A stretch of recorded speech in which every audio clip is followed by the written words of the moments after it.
We're back recording our second album in our Benevoli multi-choir project. This is music from the middle of the 17th century in Rome, where Orazio Benevoli, tremendously well-respected composer and fixer of extra singers for special occasions, wrote these multi-choir masses, 2-3 choir masses. It's possible that he wrote this 4-choir mass for a celebration of the Immaculate Conception. The piece has 2 titles. One of them is Missa Maria Prodigio Celeste, Mary Celestial Prodigy, but it's also known as the Missa Benevola, which could also refer to Mary, but also, of course, it's practically his own name.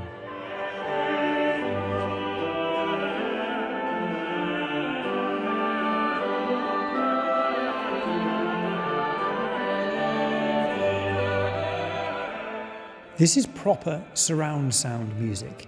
In churches in the 17th century in Rome, they built special palchetti, little balconies for them. And I've coloured them with different instruments just to give the listening ear, which of course can't see, a little bit more clarity in that picture. And the music really dances from one to another. And he's very sparing with when he wants to bring them together for the big 4-choir moment. And they're very, very striking when they happen.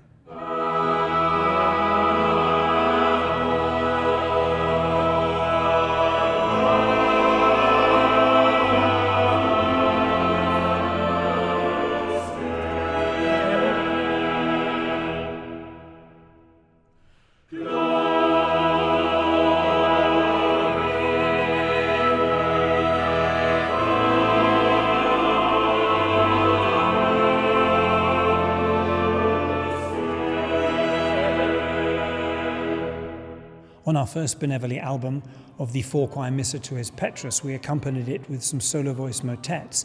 This time the accompaniment is Giacomo Carissimi, a much better known composer. Born in the same year, they would have known each other very, very well. Unlike some of his contemporaries, Carissimi just stayed where he was. He had a plum job doing very well, and he wrote these oratorios, some in Italian, some in Latin, and this one, Jephte, is particularly well known. There are glorious moments of colour in it.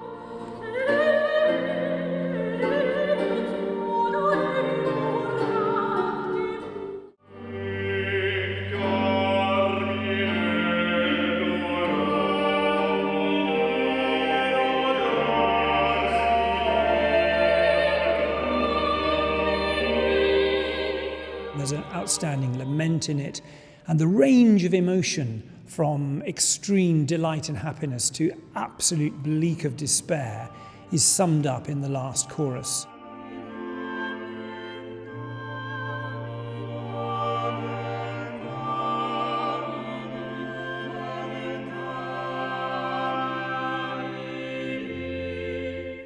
I've been thinking about, in this project, what it means to record an album in 2024 with this number of people.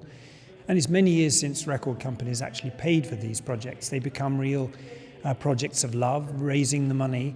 You had to choose very carefully what you record. Is it really worth it?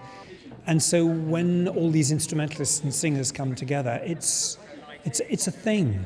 And here we have singers like Anna Crooks, Nicholas Handel-Smith, who've sung with Fagiolini since, in Hannah's case, the beginning in 1986, but also young ones coming in as well, who've been recent students of mine at the University of York and have done the MA in solo voice ensemble singing. And it really does feel like a project of love to put all these things together, everyone working in the same way with this number of players, with this amount of detail in the score to bring out. You get this sort of heightened sense of listening where you just hear a little bit more each time.